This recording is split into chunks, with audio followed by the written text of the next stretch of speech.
All right, so this time we're reviewing Kitana. 6 hand size, 26 vitality, death, evil, good. E, lose 1 vitality, your ranged weapon attack gets +2/+1. E, once per turn, lose X.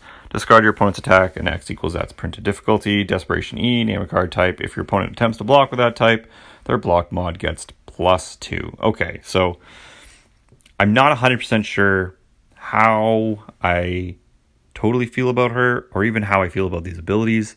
She's kind of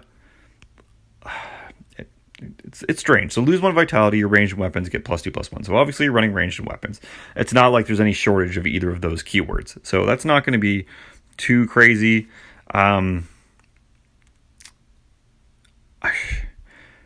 It's tough. She's 26 vitality as a 6 hand size, and she has life loss as a fuel.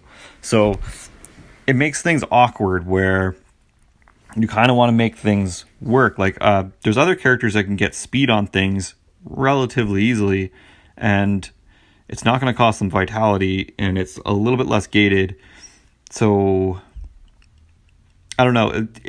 I understand the idea behind this, and that it sets her up for her desperation stuff, and it does all these other things.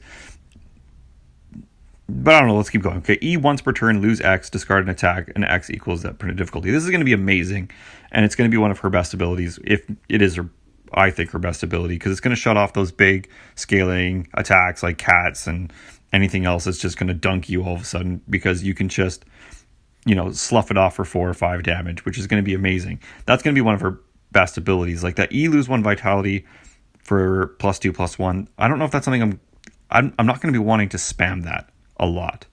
I'm going to be wanting to rely more on my deck and more on my attacks and more on what I can do as a player, rather than just cutting myself, doing the work for my opponent, and then hoping stuff gets through, right? Unless that's like you're having this deck where all you're doing is barraging attacks, grinding your opponent down as fast as possible. But even then, you don't want to be killing yourself that quickly. Anyways, let's keep going. Desperation E, name a card type. If your opponent attempts to block it, gets +2 to block modifier. I don't like that. I don't like it because desperation effects, usually if I have a desperation effect, I want it to be like, yeah, this is amazing. This is worth me chunking half my life for, right? This isn't worth me chunking half my life for. Mostly because without any way to look at my opponent's hand, which I know she has stuff that lets her do that, but without that stuff, like just looking at it in a bit of a vacuum, it's not amazing. It's like another maybe +2 soft speed, kind of, if you can guess the right thing, and if that's what they were holding or going to block with, right? So with information, you can do stuff with it if you're in desperation. It's awkward. It's not that she's bad. Like, don't get me wrong. It's not that any of this is bad. It's just that it feels kind of weird. Like, I don't know exactly how. Like, the path to victory with her doesn't feel clear, right? So this E, once per turn to lose X means that I want to be a little bit like it. It lets you be aggressive, and it lets you shut off these big attacks that might come back at you for backswings. It lets you also play defensively if you want instead, and lets you chain block and then slough something off once per turn. Like, it's weird to lose 1 vitality. Yeah, you can use it just to push through chip damage, or you can use it just on a dedicated kill turn, mixed with stuns to make sure that you can push everything through.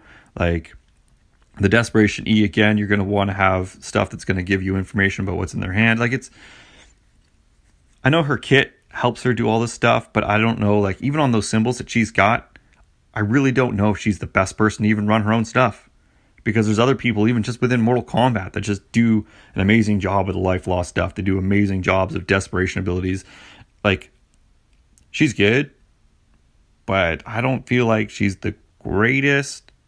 She's just getting outshined by people right beside her, and that's unfortunate. She's a pretty cool character, right? She's going to be doing some cool stuff. I'm sure people are going to have, builds for her, but if you're going to build anything around her, it's really that once per turn E to chuck an attack out of the pool, right? That's really what she has that's unique. That's really what she has that's going for her. That's kind of different from everyone else. So that's what I'd utilize. Other than that, she's just a stat monster, right? She just puts numbers on things, and then she puts pseudo numbers on things when she's in desperation, right? So really, if you're going to play her, if you're going to build around her, you're building around that second E, and that's it. Otherwise, she's pretty cut and dry. So take it as you will, agree or not, it's up to you.